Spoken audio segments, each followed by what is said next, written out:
নমস্কার, আপনারা দেখছেন নিউজ নাও। আপনাদের সঙ্গে রয়েছে আমি সহেলি। শুরু করছি রাত 10টার সংবাদ। তবে প্রথমেই চোখ রাখবো সংবাদ শিরোনামে। শিক্ষা ব্যবস্থায় বেহাল দশার অভিযোগ নিয়ে বৃহস্পতিবার শিক্ষা ভবনের সামনে বিক্ষোভ প্রদর্শন করে একাধিক বাম সংগঠন। রীতিমতো ধস্তাধস্তি করে কোনো মতে বিক্ষোভকারীদের সামাল দেয় পুলিশ। পঞ্চায়েত নির্বাচন নিয়ে শুরু প্রদেশ কংগ্রেসের প্রস্তুতি। প্রদেশ সভাপতি আশিস কুমার সাহা ও বিধায়ক সুদীপ রায় বর্মনের উপস্থিতিতে কংগ্রেস ভবনে অনুষ্ঠিত হলো মহিলা কংগ্রেসের সভা। ভিলেজ কমিটি নির্বাচন ও পঞ্চায়েত নির্বাচন ঘনিয়ে আসতেই দর কষাকষি ও চাপের রাজনীতি শুরু করেছে তিপ্রা মাথা নেতা প্রদ্যোৎ কিশোর দেব বর্মন।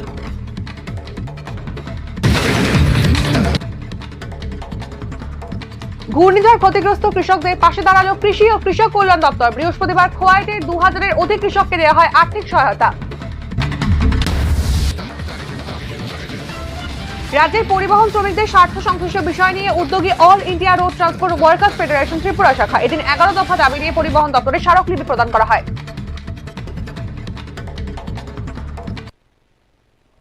চলে আসছে বিস্তারিত সংবাদে। বৃহস্পতিবার রাজধানীর শিক্ষা ভবনের সামনে এসএফআই টিএসইউ ছাত্রছাত্রীদের বিক্ষোভ। পোড়ানো হয় মুখ্যমন্ত্রীর কুশপুতুল। বিক্ষোভরত ছাত্রছাত্রীদের ওপর চড়াও হন বিজেপির যুব মোর্চার নেতা।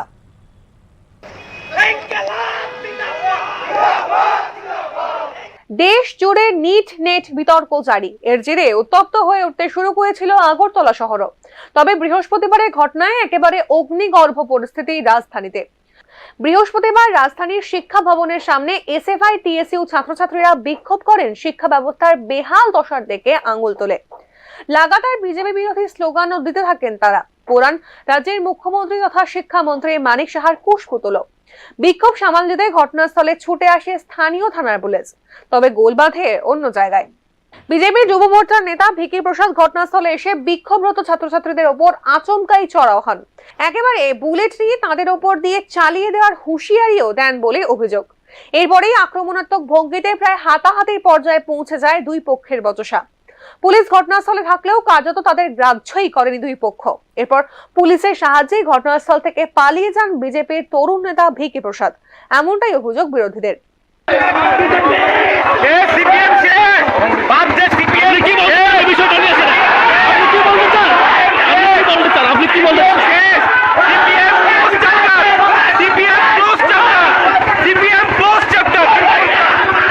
এসএফআই টিএসইউ ছাত্রছাত্রীরা অভিযোগ করেন তাদের সঙ্গে অত্যন্ত রূঢ় আচরণ করেছেন পুলিশ আধিকারিকরা এবং ভিকির মধ্যে তাদের ব্যবহার নাকি একেবারেই নমনীয় ছিল।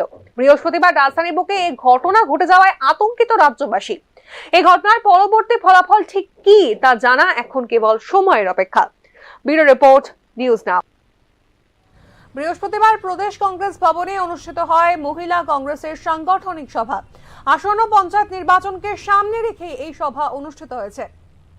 মহিলা কংগ্রেসের সভায় উপস্থিত ছিলেন প্রদেশ কংগ্রেস সভাপতি আশিস কুমার সাহা, কংগ্রেস বিধায়ক সুদীপ রায় বর্মন, প্রদেশ মহিলা কংগ্রেস সভানেত্রী সর্বাণী ঘোষ ভট্টাচার্য সহ দলের অন্যান্য স্তরের কর্মীরা।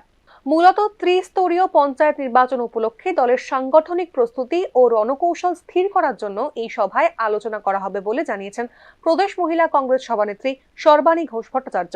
পঞ্চায়েত নির্বাচনে মহিলা কংগ্রেস দলের জন্য গুরুত্বপূর্ণ ভূমিকা পালন করবে বলে অভিমত প্রকাশ করেন তিনি। রাজ্যে মহিলাদের সুরক্ষা প্রসঙ্গে শাসক বিজেপি সরকারকে আক্রমণ করেন মহিলা কংগ্রেসের সভানেত্রী। শোনা যাক তার বিস্তারিত প্রতিক্রিয়া। স্তরের মহিলাদের উপর যেভাবে নির্যাতন চলছে এবং পাশাপাশি কোনো সুরাহা এই বর্তমান বিজেপি সরকার মহিলাদের দিতে পারছে না, সেটা নিয়ে মহিলা প্রদেশ কংগ্রেসের তরফ থেকে নানাবিধ কীভাবে তাদেরকে প্রতিরোধ করা যায় সেই জায়গায় আমরা লড়াই করার জন্য উদ্বুদ্ধ হব এবং সবাই মিলে একই সঙ্গে সমগ্র ত্রিপুরা রাজ্যের বিভিন্ন জেলায় সেই নারী গঠিত অপরাধের বিরুদ্ধে সোচ্চার হওয়ার জন্য আজকে আমরা সবাই এখানে সিদ্ধান্ত নিয়েছি এবং আগামী দিন সেই লড়াইয়ে সমস্ত জেলা মহিলা কংগ্রেসের সভানেত্রীগণ, ব্লক নেত্রীগণ সবাই সেই লড়াই জারি রাখবে। বিভিন্ন মহকুমা গিয়ে সেইভাবে পঞ্চায়েত এবং মহিলাদের সুরক্ষার জন্য লড়াই জারি থাকবে। রাজ্যের মহিলাদের বিভিন্ন সমস্যা নিয়ে প্রদেশ মহিলা কংগ্রেস প্রতিটি জেলায় সাংগঠনিক কর্মসূচি গ্রহণ করবে বলে এদিন জানিয়েছেন মহিলা কংগ্রেস সভানেত্রী সর্বাণী ঘোষ ভট্টাচার্য।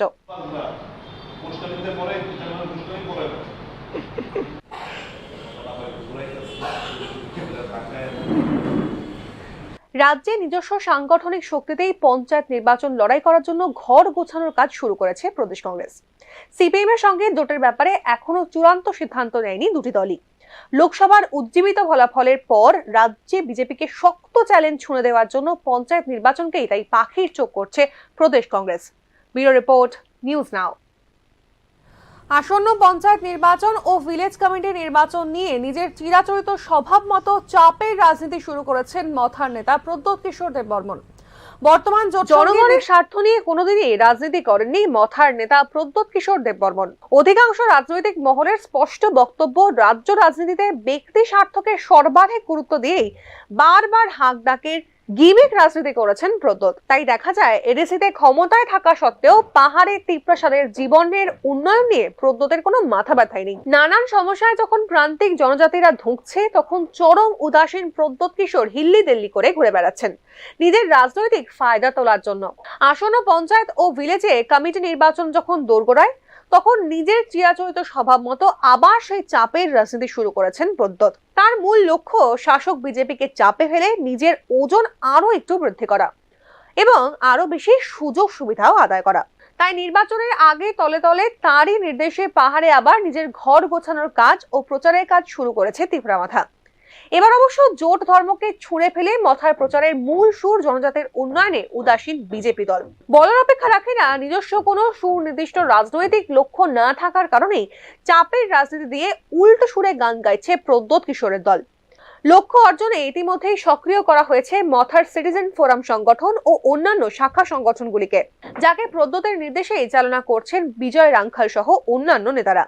এদিকে ঝোলা থেকে প্রদ্যোতের বেড়াল বেরিয়ে আসতেই তিপ্রামাথার এই দাদাগিরি সুলভ বিশ্বাসহীন রাজনীতিতে বেজায় চড়ছে বিজেপির জনজাতি সংগঠন।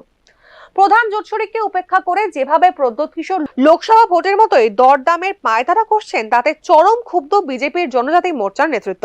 সূত্রের খবর, নিজেদের অসন্তোষের কথা দলের শীর্ষ নেতাদের কাছেও আকারে ইঙ্গিতে তুলে ধরছেন জনজাতি মোর্চার নেতারা। এই প্রসঙ্গে বিজেপি শীর্ষ নেতৃত্ব কি ভূমিকা নেয় সেদিকেই আগ্রহ নিয়ে তাকিয়ে রাজনৈতিক মহল। তবে প্রদ্যোৎ কিশোরের এই একমুখী স্বার্থ সংশ্লিষ্ট রাজনৈতিক বিজেপি বেশি দিন প্রশ্রয় দেবে কিনা তা এখন দেখার বিষয়।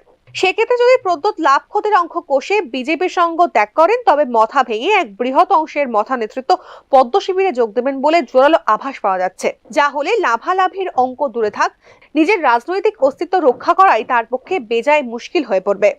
কংগ্রেস, সিপিএম, বিজেপি ও তিপ্রামাথা লোকসভার পর পঞ্চায়েত নির্বাচন ও ভিলেজ কমিটির নির্বাচন নিয়ে যে যার মতন অঙ্ক কষছে।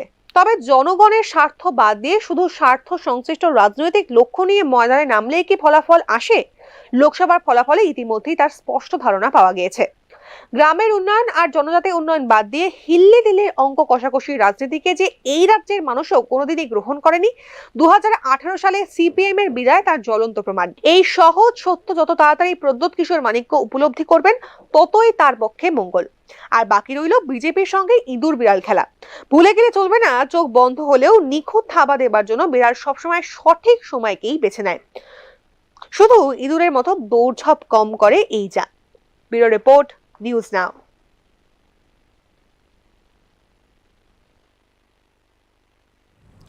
2023 সালে মিথিলি নামক ঘূর্ণিঝড়ে রাজ্যের বিভিন্ন মহকুমার প্রান্তিক কৃষকদের কৃষিজ ফসল নষ্ট হয়েছিল। এই ক্ষতিগ্রস্ত কৃষকদের পাশে দাঁড়ালো রাজ্যের কৃষি ও কৃষক কল্যাণ দপ্তর। খোয়াই মহকুমা এলাকায় বহু কৃষকদের ক্ষতির সম্মুখীন হতে হয়েছে। বৃহস্পতিবার পঞ্চায়েত সমিতির কনফারেন্স হলে এক অনুষ্ঠানের মধ্যে দিয়ে ঘূর্ণিঝড়ে ক্ষতিগ্রস্ত 2533 জন কৃষককে সরাসরি কৃষকদের ব্যাংক অ্যাকাউন্ট তহবিল প্রদান করা হয়। এদিকে এই অনুষ্ঠানের মধ্যে উপস্থিত ছিলেন বিধায়ক পিনাকি দাস চৌধুরী। এছাড়াও উপস্থিত ছিলেন খোয়াই পঞ্চায়েত সমিতির ভাইস চেয়ারম্যান তাপস দাস, খোয়াই কৃষি মহকুমা কৃষি তত্ত্বাবধায়ক শ্রীকান্ত নাথ সহ অন্যান্যরা। এদিন খোয়াই মহকুমা কৃষি এলাকার 25টি গ্রাম পঞ্চায়েত ও একটি পুর পরিষদের ঘূর্ণিঝড়ে ক্ষতিগ্রস্ত 2533 জন কৃষককে সর্বমোট 51,42,000 টাকা প্রদান করা হয়েছে।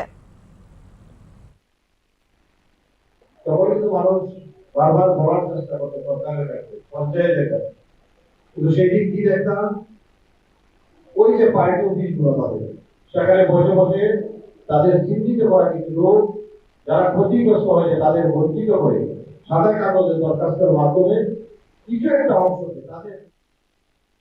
All India road transport workers federation Tripura শাখা বৃহস্পতিবার পরিবহন দপ্তরের কমিশনারের কাছে 11 দফা দাবি নিয়ে একটি ডেপুটেশন জমা দেয়। জানা যায়, পুরনো মোটর স্ট্যান্ড থেকে মিছিল করে শহরের বিভিন্ন পথ অতিক্রম করে all India road transport workers federation Tripura শাখার উদ্যোগে বৃহস্পতিবার ডেপুটেশন দেওয়া হয় পরিবহন দপ্তরের কমিশনারের কাছে।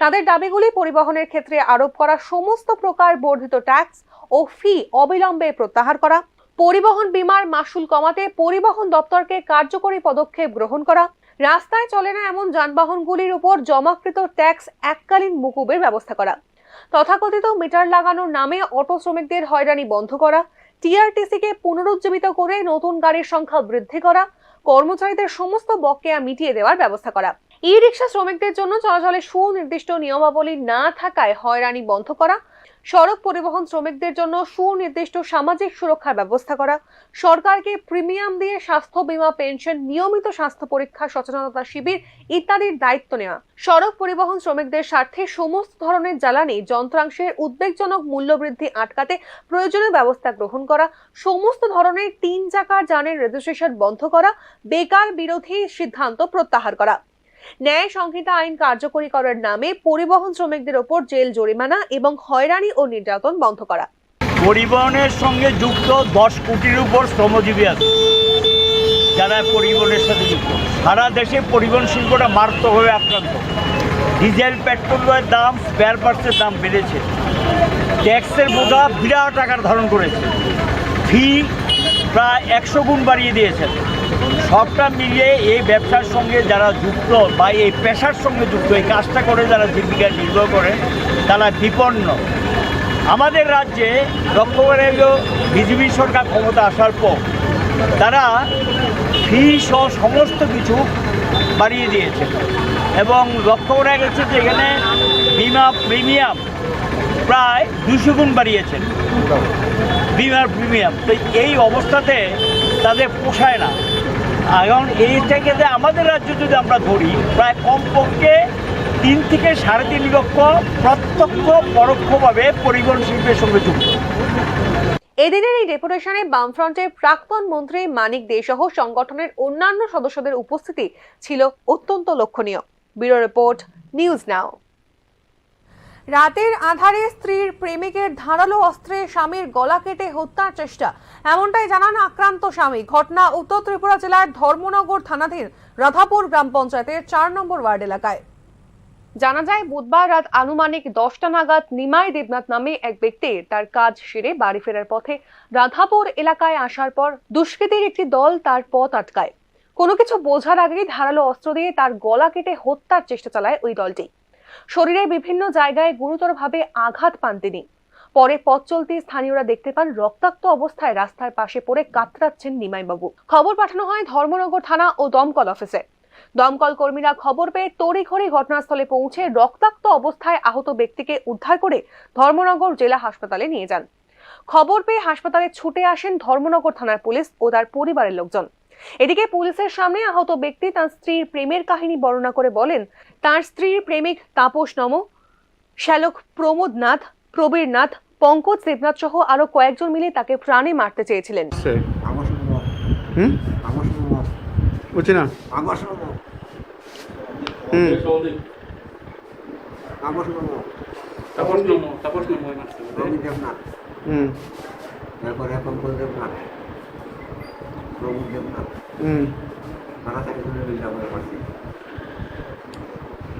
আবার কোন নামটা?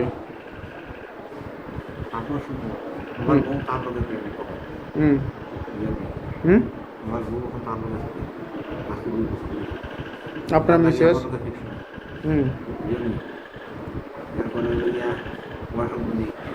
আপনার মিসেস কার সাথে প্রেম করে? তাপস নম। কোন বাড়ি? তাই কি করে তাপস নম? যে ডেকোরেটরের কাজ করে। আপনার বাবার নাম মনোরঞ্জন নম। বাবার নাম মনোরঞ্জন নম। আচ্ছা, আপনার নাম? আপনার নাম? আমার নাম নিমাই দেবনা। আচ্ছা, আপনার কোন নাম আছে তারা? বর্ধমান থেকে যাইতে হ্যাঁ? বর্ধমান থেকে রাধাপুর যাইতে রাস্তা আমার বাড়ি মানে রাস্তা ইসলাম রাস্তায় যাইতে বর্ধমান থেকে তারা কয়জনে আসলো? মারা চাই 60 জন আসলো। কে কে আসলো? 60টা ভাই 60টা বাইক আসলো। কে কে আসলো? বাবা নম হুম হুম বাবা নম হুম কবির দেবনাথ হুম কবির দেবনাথ হুম সম্পদ দেবনাথ হুম রঙ্গুর দেবনাথ হুম তাই তারা চিনতে পারছেন আপনি? চিনতে পারছি। ধর্মনগর জেলা হাসপাতালে চিকিৎসক প্রাথমিক চিকিৎসা শেষে আহত নিমাইয়ের অবস্থা আশঙ্কাজনক দেখে জিবি হাসপাতালে উন্নত চিকিৎসার জন্য পাঠিয়ে দেন।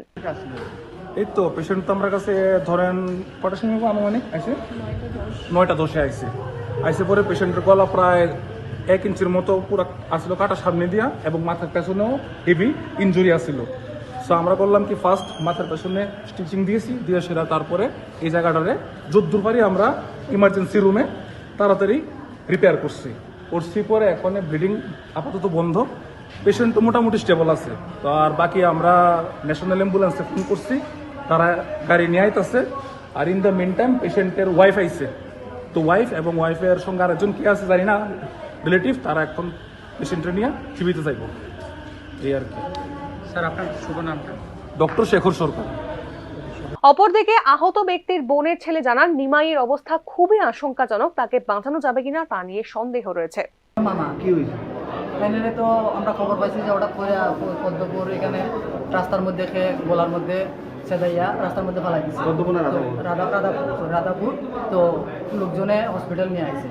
তো খবর পাওয়ার পরে আমি এখানে আইছি। আবার পরে তো মামার কাছ থেকে যেটা বক্তব্য শুনলাম তাই যেটা কইতাছে তাইনের সম্বন্ধিক এবং আরো কে তাপস নম এবং তাইনের শালা জানা কি আরো 2 জন তারা মিললা এই আক্রমণটা তাইনের উপর করছে। কেমন তখন তাইনের অবস্থাটা খুবই মর্মান্তিক অবস্থা, কোন সময় প্রাণ যায় পাওয়া যান না। যদিও এখনো পর্যন্ত আক্রমণকারীদের গ্রেফতারের কোনো খবর পাওয়া যায়নি। তদন্ত শুরু করেছে স্থানীয় থানার পুলিশ। এই ধরনের ঘটনায় গোটা এলাকা জুড়ে আতঙ্কের পরিবেশ সৃষ্টি হয়েছে। ধর্মনগর থেকে কিশোর রঞ্জন হোরের রিপোর্ট, নিউজ নাও। ফের উদ্ধার এক ঝুলন্ত মৃতদেহ, ঘটনা প্রতাপগড় স্টিল ব্রিজে। নেই কোনো পারিবারিক ঝামেলা। অভিযোগ, পরিবারের অজান্তেই প্রতাপগড় স্টিল ব্রিজে ফাঁসিতে আত্মহত্যা করে মিঠুন সরকার নামে এক যুবক। তার বয়স 26 বছর। বাড়ি খোয়াই রামচন্দ্র ঘাট এলাকায়। প্রতাপগড় এলাকায় ভাড়া বাড়িতে থাকতেন বলে জানিয়েছেন মৃতের পিতা। কয়েক বছর আগে তার স্ত্রী স্বামীকে ছেড়ে চলে যান। কি অবস্থায় পাইছেন আপনার ছেলেরে? আমি গেছি দোকানে যাওয়ার পরে আমি সব কিছু রেডি করি দোকানে, আমি বিভিন্ন দোকানে কাজ করি। এখন মাইয়া ফোন করছে ভাইয়া ফাঁসি লাগছে। কোন জায়গা? স্টিল বিক্রি। তখন আমি বলছি আমি আইতে, মালিক আইছে না, মালিক আইছে দিয়ে মালিক হয়েছে তাড়াতাড়ি যাও। আয়েশার ছেলেরে কি অবস্থায় পাইছে? অত লট কেনা পাইছে। এটা কি কোনো কাজের সঙ্গে নাকি? না না ওই যেন এরকম মানে আত্মহত্যা করার কারণটা কি? কেমন কম স্যার? বাড়ির মধ্যে কোনো মানে সমস্যা? না না না এমনি কোনো আমার অ্যাকচুয়ালি ওই আর কি তা করবো, আমার নাতি একটু। পরবর্তী সময় ঘটনার খবর পেয়ে ঘটনাস্থলে পৌঁছয় স্থানীয় পুলিশ। পুলিশ মৃতদেহটি উদ্ধার করে ময়নাতদন্তের জন্য জিবি হাসপাতালে পাঠিয়ে দেয়। আমাদের খবর সকালে গিয়েছিল ওনার বাবা। এরপরে আমরা 7:30 এলাম, এখানে দেখি আর লক পাই না। প্রাথমিক তদন্তে কি মনে হয়েছে, মানে কি কারণে আত্মহত্যা করছে? বা প্রাথমিক যে তদন্ত তারা বাবারে গিয়েছিলাম সকালে এর মার কাছে 200 টাকা নিয়ে এসেছিল। এরপরে তারা এখন মৃতদেহটি আপনারা মানে কোন জায়গাতে নিয়ে যাবেন? মৃত যুবকের নাম মানে নামটা কি? মিঠুন সরকার। বয়সটা কত? বয়স 28। বাড়ি কোন জায়গায়? বাড়ি লালকিলা হোয়াইট রামচন্দ্রঘাট। আচ্ছা, মৃত যুবকের স্ত্রী কি আইসিনি এখানে? এখানে আসে না। পুলিশ একটি অস্বাভাবিক মৃত্যুর মামলা নিয়ে তদন্ত শুরু করেছে। ময়নাতদন্তের পরই আসল সত্য জানা যাবে বলে জানিয়েছে পুলিশ। তবে এই মর্মান্তিক ঘটনায় মৃতের পরিবারের মধ্যে শোকের ছায়া নেমে এসেছে। ব্যুরো রিপোর্ট, নিউজ নাও। গাড়ির ধাক্কায় গুরুতর আহত এক শ্রমিক, বর্তমানে জিবি হাসপাতালে চলছে তার চিকিৎসা। রাজ্যে যান সন্ত্রাসের লাগাম নেই, তা ফের একবার প্রমাণিত হলো রাজধানী আগরতলায়। বৃহস্পতিবার সকালে আগরতলার পুরান জেলবাড়ি রোডে একটি কন্টেনার গাড়ির বেপরোয়া ধাক্কায় গুরুতর আহত হলেন এক শ্রমিক। জানা গিয়েছে, 4 জন শ্রমিক একসঙ্গে কাজ করছিলেন রাস্তার ধারে বসে। তখন আচমকায় গাড়িটি এসে ধাক্কা মেরে পালিয়ে যায়। আহত শ্রমিকের নাম মিঠু সরকার, বয়স 24। শ্রমিকটি একটি পা ভেঙে গিয়েছে। বর্তমানে জিবি হাসপাতালে তার চিকিৎসা চলছে। ঘটনা হয়েছিল মানে পুরান জলকানা রোডে মানে কাজ করতেছি বাবুর, তারপর একটা ক্যান্টার আসবে, হাত দেখাইছি, এটা থামছো না, তারপর বাড়িতে গেছে। তারপরে এরপরে কিছু না আমাদের হাও দেখছি, দেখে সেটা তো জিবি আর না। কোনখানে লাগছে ওর? মুরাতে লাগছে পাওয়া যায় গাড়িটা ধরা গেছে না। কি নাম? ওর নাম মিঠু সরকার। কি কাজ করতেছিল? এই তো টেলা দিয়ে এই বালু মানে যা হয় দিব।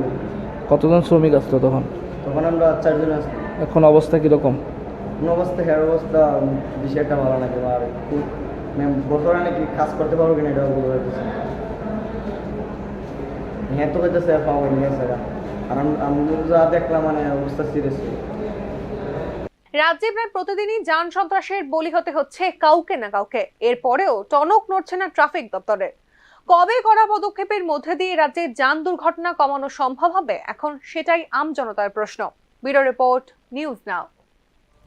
তেলিয়ামুড়া আরডি ব্লকের বিভিন্ন সমস্যা সমাধানের লক্ষ্যে মোট 9 দফা দাবি নিয়ে বৃহস্পতিবার ব্লকের বিডিওর কাছে স্মারকলিপি দেয় 4টি বাম সংগঠন। কর্মসূচিতে উপস্থিত ছিলেন ভারতের ছাত্র ফেডারেশন, উপজাতি ছাত্র ইউনিয়ন সহ অন্যান্য সংগঠনের নেতৃত্বরা। 9 দফা দাবিগুলির মধ্যে উল্লেখযোগ্য দাবি হলো ব্লক এলাকার বিদ্যালয়গুলিতে শিক্ষক নিয়োগ করা, নেশা কারবারিদের বিরুদ্ধে কঠোর শাস্তির ব্যবস্থা করা, গ্রাম পঞ্চায়েত এলাকায় রেগার কাজের পরিমাণ বৃদ্ধি করা এবং ব্লকের বিভিন্ন এলাকায় রাস্তাঘাটের সংস্কার করা সহ অন্যান্য দাবিসমূহ। সংগঠনের পেশ করা দাবিগুলির সমাধানে ব্লকের বিডিও ইতিবাচক প্রতিশ্রুতি দিয়েছেন বলেই জানিয়েছেন স্মারকলিপি কর্মসূচিতে উপস্থিত বাম সংগঠনের নেতারা। দাবি নিয়ে আজকে ব্লক ডেভেলপমেন্ট অফিসারের সাথে ডেপুটেশনে মিলিত হয়েছিলাম। আমরা ওনার হাতে আমাদের দাবিপত্র উঠিয়ে দিয়েছি। উনি দাবিগুলির যৌক্তিকতা সম্পর্কে সহমত পোষণ করেছেন এবং বাংলাদেশের সংসদে ফের ভারতের পক্ষে জোরালো বক্তব্য হাসিনার। তার করা জবাবে মুখ বন্ধ হলো বিরোধী পক্ষের। ভারতের সঙ্গে ট্রানজিট সুবিধা প্রসঙ্গে বাংলাদেশের প্রধানমন্ত্রী শেখ হাসিনা বলছেন, 1965 সালে ভারত পাকিস্তান যুদ্ধের পর যেসব রেলপথ নৌপথে যোগাযোগ বন্ধ ছিল সেগুলো আবার উন্মুক্ত করা হচ্ছে। বিশ্বায়নের যুগে বাংলাদেশ নিজেদের দরজা বন্ধ করে বসে থাকবে না। বাংলাদেশের দ্বাদশ জাতীয় সংসদে 2024 থেকে 25 অর্থ বছরের বাজেট অধিবেশনের সমাপনী বক্তব্যে হাসিনা এই কথা বলেছেন। রেল নিয়ে যাবে। মাননীয় স্পিকার, ভুটান থেকে একটি রাস্তা যাচ্ছে মিয়ানমার হয়ে থাইল্যান্ড পর্যন্ত, অথচ সেই রাস্তাটা যাচ্ছে বাংলাদেশকে বাইপাস করে। বাংলাদেশ বিশ্বব্যাপী যে রোডটা হচ্ছে তার থেকে বিচ্ছিন্ন। কেন আমরা বিচ্ছিন্ন থাকবো? আজকে আমরা নেপাল, ভুটান, ভারত, বাংলাদেশ, আমরা 4টি দেশ মিলে আমরা প্রতিটি দেশের সাথে যোগাযোগ ব্যবস্থা, সেখানে ট্রানজিটের ব্যবস্থা। আজকে নেপাল থেকে এখন আমরা জলবিদ্যুৎ কেনা শুরু করতে যাচ্ছি, সেখানে সেই গ্রিড লাইন করা, আমরা সেই চুক্তিও করেছি, সেটা আমরা কার্যকর করছি।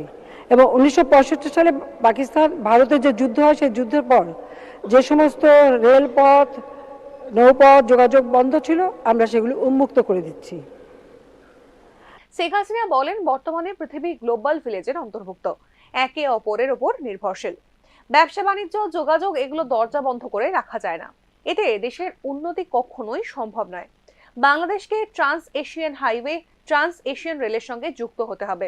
এছাড়াও আরো একটি প্রশ্ন বারবার উঠে আসছে, তা হলো ভারতকে ট্রানজিট দেয়া হলো কেন? এটা নিয়ে নানান প্রতিক্রিয়াও পাওয়া যাচ্ছে বিভিন্ন মহলে। হাসিনা জানিয়েছেন, ট্রানজিট তো আছেই। ত্রিপুরা থেকে বাস যায় ঢাকায়, ঢাকা হয়ে কলকাতা পর্যন্ত তা যাচ্ছে। এতে ক্ষতিটা কি হচ্ছে? বরং বাংলাদেশ এই রাস্তার ভাড়া পাচ্ছে, উপরি সুবিধা পাচ্ছে বাংলাদেশের মানুষ। এর পাশাপাশি অনেকে অর্থ উপার্জন করার সুযোগও পাচ্ছেন। বাস চলে আসে ঢাকা, ঢাকা হয়ে কলকাতা পর্যন্ত যাচ্ছে, কি ক্ষতিটা কি হচ্ছে? বরং আমরা রাস্তার ভাড়া পাচ্ছি, সুবিধা পাচ্ছে আমাদের দেশের মানুষ। আমরা কিছু অর্থ উপার্জন করছি। আমরা আসামের নুমালীগড় থেকে পাইপ লাইনে তেল নিয়ে আসছি, পার্বতীপুর ডিপোতে সেই তেল আসছে। আমরা এখন এটাকে নাটোর পর্যন্ত নিয়ে আসব। কি ক্ষতিটা কী হয়েছে? বরং আমরা এই তেলটা সস্তায় কিনতে পারছি। আমার দেশের জন্য, আমার ওই অঞ্চলের মানুষের আজকে তাদের চাহিদা আমরা পূরণ করতে পারি। উত্তরবঙ্গে কোনো ইন্ডাস্ট্রি হয়নি, এখন ইন্ডাস্ট্রিয়ালাইজেশনের জন্য আমি যেতে পারি এবং বিদ্যুৎ উৎপাদন করার সেই কেন্দ্র আমরা নির্মাণ করেছি। হাসিনা জানান, সারা বিশ্বের সঙ্গে বাংলাদেশকে জুড়ে দেওয়ার কর্তব্য তাঁকেই পালন করতে হবে। এতে তার ব্যাপারে কে কি সমালোচনা করলেন তার দিকে তিনি কর্ণপাত করতে বিন্দুমাত্র আগ্রহী নন। ঢাকা থেকে মনির হোসেনের রিপোর্ট, নিউজ নাও। বৃহস্পতিবার আগরতলা পৌর নিগমের উদ্যোগে এবং বিজয় কুমার বালিকা বিদ্যালয়ের সহযোগিতায় আগরতলার সর্বপ্রথম স্বচ্ছতা ক্লাবের উদ্বোধন হলো। এদিন এই অনুষ্ঠানে আগরতলা পৌর নিগমের তরফ থেকে বিজয় কুমার স্কুলকে কিছু সামগ্রী যেমন গ্রাস কাটার, ডাস্টবিন এবং স্যানিটাইজেশন প্যাড, ইনসাইটার প্রদান করা হয়। পাশাপাশি কেন্দ্রীয় সরকারের আরও একটি বিশেষ উদ্যোগ সাফাই আপনাও বিমারি ভাগাও এবং ডায়রিয়া নির্মূলীকরণ সচেতনতা বার্তা রাখেন প্রত্যেক বক্তারাই।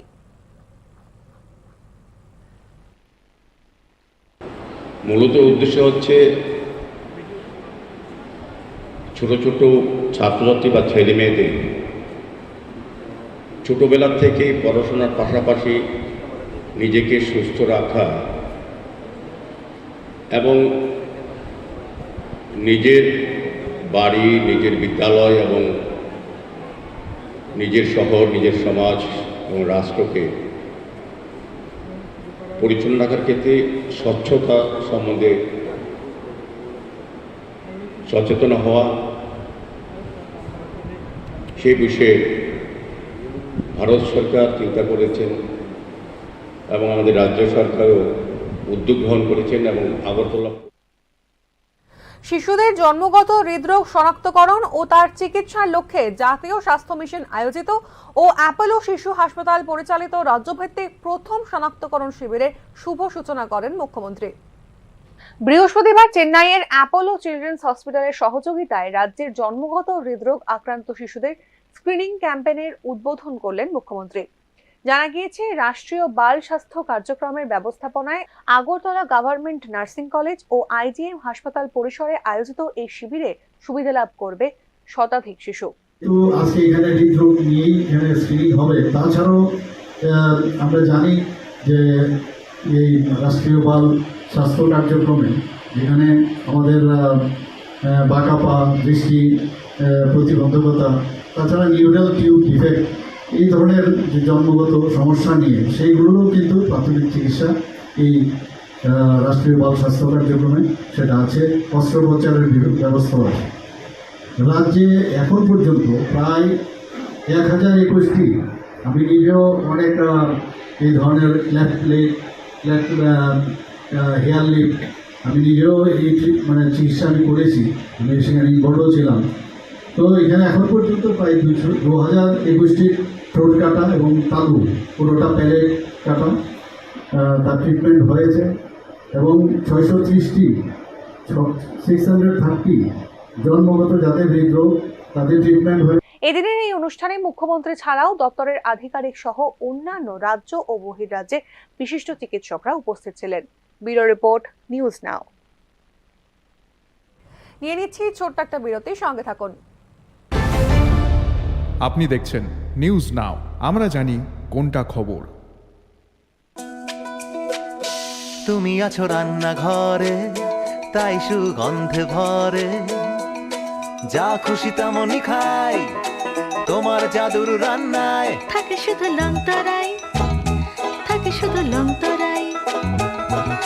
কত কেজি রান্না হয়, মনটাই করছো জয়, ভালোবেসে বলছি তাই, রান্নায় তোমাকে চাই, চাই শুধু লংতরাই, চাই শুধু লংতরাই। লংতরাই গুঁড়ো মশলা, রান্নায় তোমাকে চাই, চাই শুধু লংতরাই। Step into the realm of Assam Downtown University, where we encourage success, experience the pinnacle of academic excellence, and live your best days. আপনি দেখছেন নিউজ নাও, আমরা জানি কোনটা খবর। ফিরে এলাম বিরতির পর, আবারও চোখ রাখবো সংবাদে। রাজ্যে আইন শৃঙ্খলা অবনতির অভিযোগ সহ বিভিন্ন জনস্বার্থ সংশ্লিষ্ট বিষয় নিয়ে বৃহস্পতিবার কৈলাসহরে গণ অবস্থান কর্মসূচি পালন করে একাধিক বাম সংগঠন। এদিন সকাল 12টা থেকে 3টে পর্যন্ত চলে বাম সংগঠনগুলির প্রতিবাদী কর্মসূচি। কর্মসূচিতে উপস্থিত ছিলেন সিপিআইএম ঊনকোটি জেলা কমিটির সম্পাদক কৃষ্ণেন্দু চৌধুরী, মহকুমা সম্পাদক বিশ্বরূপ গোস্বামী, সিআইটিইউ মহকুমা সম্পাদক অঞ্জন রায় সহ অন্যান্য দলীয় নেতাকর্মীরা। গণ অবস্থান কর্মসূচি থেকে রাজ্যের বিজেপি সরকারকে কঠোর সমালোচনা করে বক্তব্য রাখেন সিপিআইএম নেতা কৃষ্ণেন্দু চৌধুরী। বর্তমানে রাজ্যে আইন শৃঙ্খলার চরম অবনতি হয়েছে বলে নিজের বক্তব্যে অভিযোগ করেন তিনি। রাজ্যে বেকারদের কর্মসংস্থান প্রসঙ্গে শাসক বিজেপিকে আক্রমণ করে তিনি জানিয়েছেন, নিয়মিত কর্মসংস্থান না থাকার কারণে চরম হতাশায় ভুগছে রাজ্যের যুবক যুবতীরা। শুনে নেওয়া যাক এ বিষয়ে তিনি কি বললেন। আমাদের প্রশ্ন রাজ্যের মুখ্যমন্ত্রী, স্বরাষ্ট্রমন্ত্রীর কাছে, আপনি কি আপনার মন্ডলের নেতাদের কাছে দায়িত্ব দিয়েছেন? তাহলে আরক্ষা দপ্তর উঠিয়ে দিন। রাজ্য সরকার ডিজি, এসপি, ওসি, এসডি তো দরকার নেই, আপনার মন্ডলের সবাইকে দায়িত্ব দিয়ে দিন। ডিপিএসসির মাধ্যমে চাকরি হয়েছে, উনি চাকরি মেলা করছেন। ত্রিপুরা রাজ্যে মনে হচ্ছে এর আগে আর কোনো চাকরি বাকরি হয়নি। এই বিজেপি সরকার আসার পর 18 পর থেকে এই রাজ্যগুলো কিছু চাকরি হচ্ছে। প্রচার আমাদের রাজ্যের মধ্যে এখন আইন শৃঙ্খলা বলতে কিছু নেই। কৈলাসহরের বিদ্যুৎ পরিষেবার বেহাল অবস্থা নিয়ে সরকারের ভূমিকা নিয়ে প্রশ্ন তুলেছেন কৃষ্ণেন্দু চৌধুরী। গ্রামে ও শহরে রেগার কাজ ও টুয়েবের কাজ উদ্বেগজনকভাবে কমে গিয়েছে বলেও অভিযোগ করেন তিনি। বিজেপির মন্ডল নেতারাই এখানে সবখানে দাদাগিরি করছে এবং মানুষের স্বার্থকে বাদ দিয়ে নিজেদের পকেট ভারী করছে বলে অভিযোগ করেছেন তিনি। যিনি মালিক লক্ষ্মী কোম্পানি, তাদের চা বাগান 5টা আছে আমাদের কৈলাসহর এবং কুমারঘাট মিলে। আগামী দিনে যদি এই অবস্থার উন্নতিতে বিজেপি সরকার যথাযথ পদক্ষেপ না নেয়, তবে সিপিএম দল কৈলাসহর সহ সারা রাজ্যে আরো তীব্র গণ আন্দোলন গড়ে তুলবে, এমনই হুঁশিয়ারি দিলেন সিপিআইএম নেতারা। Bureau report, news now. NEET ও নেট পরীক্ষার দুর্নীতির বিচার বিভাগীয় তদন্ত করা, নিট পরীক্ষার দুর্নীতির সঙ্গে যুক্ত দোষীদের দৃষ্টান্তমূলক শাস্তি প্রদান করা, ন্যাশনাল টেস্টিং এজেন্সি বা এনটিএ কে বাতিল ঘোষণা করা, এই 3টি দাবিতে এআইডিএসইউর উদ্যোগে সারা দেশে প্রতিবাদ দিবস পালন করা হয়। বৃহস্পতিবার প্রতিবাদ দিবস উপলক্ষে আগরতলা উজ্জয়ন্ত প্যালেসের সামনে বিক্ষোভ প্রদর্শন করে এআইডিএসইউর ত্রিপুরা শাখা সংগঠনের সদস্যরা।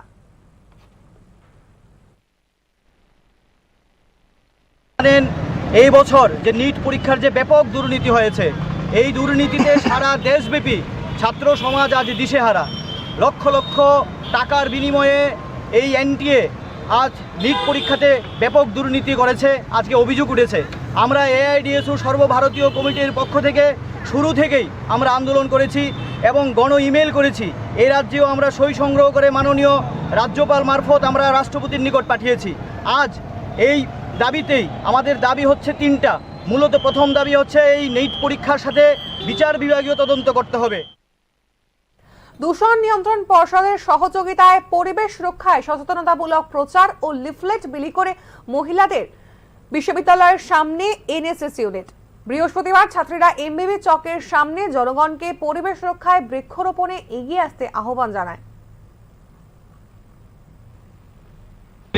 আমাদের সকলেরই এই ব্যাপারে অবগত যে আমরা বর্তমান সময়ে আমাদের দূষণের, পরিবেশ দূষণের মধ্যে বায়ু দূষণ একটি সবথেকে গুরুত্বপূর্ণ অধ্যায়। তো সেখানে মনুষ্য সৃষ্ট দূষণের দ্বারা আমাদের পরিবেশের ওপর এমনকি সমস্ত প্রাণীকুলের ওপর যে ক্ষতিকারক প্রভাব পড়ছে, তার মধ্যে একটা সমীক্ষা করে দেখা গেছে যে বাতাসে যে ভাসমান ধূলিকণা, যার ফলে আমাদের সকলেরই হৃৎপিণ্ডের ক্ষতি, ফুসফুসে ক্যান্সার, স্ট্রোক ইত্যাদি বিভিন্ন রকমের রোগ আমাদের দেখা দিচ্ছে। তো তার থেকে মুক্তি পেতে হলে আমাদের পরিবেশকে নির্মল রাখতে হবে এবং সেই চেষ্টা আমাদের সকল। জয়ের উল্লাস এক মুহূর্তে বদলে গেল শোকে। ভারতীয় ক্রিকেট দলের জয় উদযাপন করতে গিয়ে মৃত্যু হলো 2 যুবকের। ভারতীয় ক্রিকেট দলের জয় উদযাপন করতে একটি র্যালি বের করে সাব্রুমের স্থানীয় যুবকরা। অনুমান তারা মদ্যপান করেছিল র্যালিতে যাওয়ার সময়। একটি লরিতে ডিজে বক্সও ভাড়া করে তারা। তবে হঠাৎই সাব্রুম বরতলা হাইরোডে কোনো এক খেয়ালবশত লরি থেকে আচমকাই ঝাঁপ দেয় 2 যুবক। এই দুই যুবকের নাম জয়দেব দেবনাথ ও আকাশ সূত্রধর। ঘটনাস্থলেই ব্যাপকভাবে আহত হন তারা। তৎক্ষণাৎ ভর্তি করা হয় স্থানীয় হাসপাতালে, তবে তাদের শারীরিক পরিস্থিতির অবনতি হওয়ায় রেফার করে দেওয়া হয় জিবিপি হাসপাতালে। প্রথমে মৃত্যু হয় আকাশ সূত্রধরের, পরে বৃহস্পতিবার দুপুরে মৃত্যু হয় জয়দেব দেবনাথেরও। ঘটনা হয়েছে তারা একটা রেলি বের করছিল ওই ইন্ডিয়া দিচ্ছে দিকে, তারা একটু গাড়ি একটা বক্স নিয়ে তারা আমাদের ভর্তি করছে। তো এখানে বাড়িয়েছিলেন কালকে 10টা-11টার দিকে বাড়িয়েছে। ঘটনাটা 3টে-3:30টার দিকে হয়েছে। ঘটনা পিছন দিয়া ব্লু গাড়ি ঢুকছে, বক্স আসলো, এটা জানি দইরা ওর পিছনে ইয়েটা দইরা বলে মুখে আলগি করছে না কেটে জানি যে সিটটা বইরা মানে ঘুরে আসছে তারা 3-4 জন। এরপরে তো তারা ওই যে গেট করে পড়ছে ওই গেট করে বলে তেমানি হাসপাতালে নিয়ে অনেক পর তারা আবার ট্রান্সফার করে দিয়েছি জানি। আনার পর জীবিত আনার পর আমরা দুটা একসাথে দুটো হয়েছিল। একটা আগে মারা গেছে আনতে, আমরা একটা যেটা নটার দিয়ে মারা গেছে। কয়জন মারা গেছে টোটাল? ঘটনায় মৃতের পরিবারে নেমে এসেছে শোকের ছায়া। ব্যুরো রিপোর্ট, নিউজ নাও। ত্রিপুরা রাজ্য কর্মচারী সংঘের অন্তর্কোন্দল, পশ্চিম থানায় স্মারকলিপি প্রদান করা হলো। ত্রিপুরা রাজ্য কর্মচারী সংঘের 2 গোষ্ঠীর কোন্দল এবার গড়ালো থানা পর্যন্ত। এদিন এক গোষ্ঠীর বিরুদ্ধে অভিযোগ নিয়ে পশ্চিম থানায় দ্বারস্থ হয় আর এক গোষ্ঠী। ঘটনা নিয়ে কর্মচারী সংঘের প্রভারীর বক্তব্য হলো, সংঘের 13 ও 14 তারিখের সম্মেলনকে বানচাল করার জন্য অনুশাসনকে বাদ দিয়ে সংঘেরই আর এক গোষ্ঠী ক্রমাগত কুৎসা ও অপপ্রচার চালিয়ে যাচ্ছে। তার বিরুদ্ধে ব্যবস্থা গ্রহণ করার দাবি নিয়ে আইনে দ্বারস্থ হয়েছেন তারা।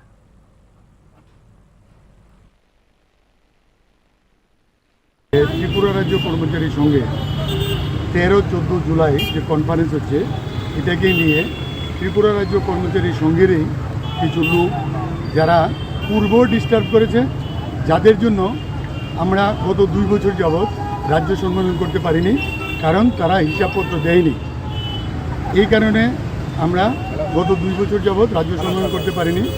গত 2রা জুন দিল্লিতে অনুষ্ঠিত আমাদের রাষ্ট্রীয় রাজ্য কর্মচারী মহাসংঘের অফিস বিয়ারার্স বৈঠকে স্থির হয় ত্রিপুরা রাজ্য কর্মচারী।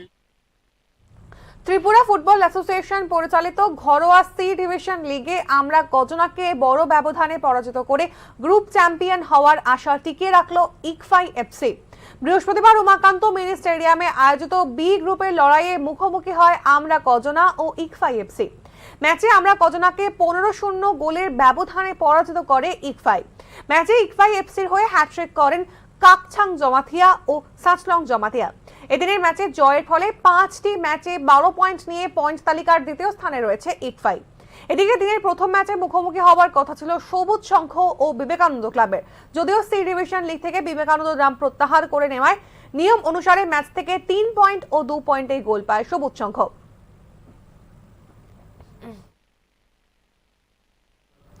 রাজ্যভিত্তিক 63তম সুব্রত মুখার্জি কাপ ফুটবল প্রতিযোগিতায় অনূর্ধ্ব 15 বালক বিভাগে আসরের সূচনা হলো বৃহস্পতিবার উমাকান্ত মিনি স্টেডিয়ামে। 8টি জেলাতে অনুষ্ঠিত হওয়া 3 দিন ব্যাপী আসরের উদ্বোধন করেন রাজ্য ক্রীড়া পর্ষদের সচিব সুকান্ত ঘোষ। এছাড়াও উপস্থিত ছিলেন ত্রিপুরা ফুটবল অ্যাসোসিয়েশনের সচিব অমিত চৌধুরী, যুব বিষয়ক ও ক্রীড়া দপ্তরের অধিকর্তা পি.কে. দেব, পশ্চিম জেলা সভাধিপতি হরি দুলাল আচার্য সহ অন্যান্যরা। ত্রিপুরার যে খেলা হচ্ছে, এখান থেকে একটা টিম ন্যাশনালে যাবে। এই পুরো প্রোগ্রামটা কিন্তু ত্রিপুরা ফুটবল অ্যাসোসিয়েশন করছেন, এটা ত্রিপুরা স্কুল স্পোর্টস বোর্ড ওনারা করে থাকেন। Tripura football association. আজকের মতো সংবাদ এই পর্যন্তই। সকলে ভালো থাকুন, সুস্থ থাকুন, দেখতে থাকুন নিউজ নাও।